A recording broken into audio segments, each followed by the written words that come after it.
So kung kontrata mo 3 years nandiyan ka, hindi ka makalabas.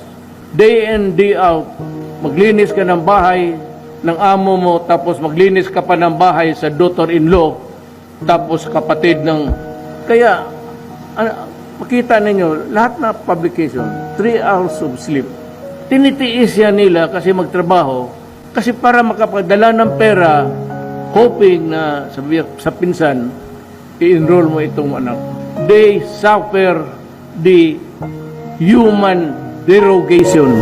Ito lang talaga ang presidente nga alam niya kung ano ang karanasan ng mga mahirap, lalo na sa mga OFW.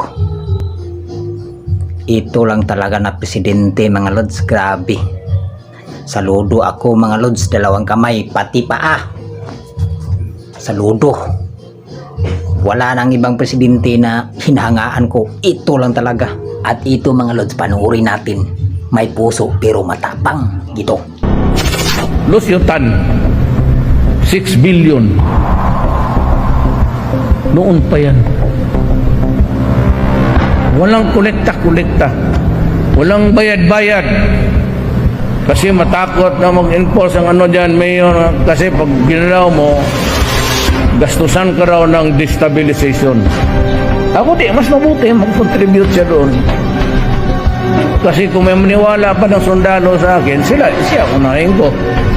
Ayan, nakita nyo. Grabe talaga si Tatay Digong.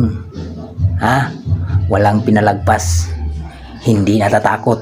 Kahit top 5 sa pinakamayaman dito sa Pilipinas, pinagbabayad.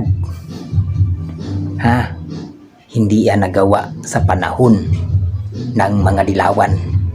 Kay Duterte lang.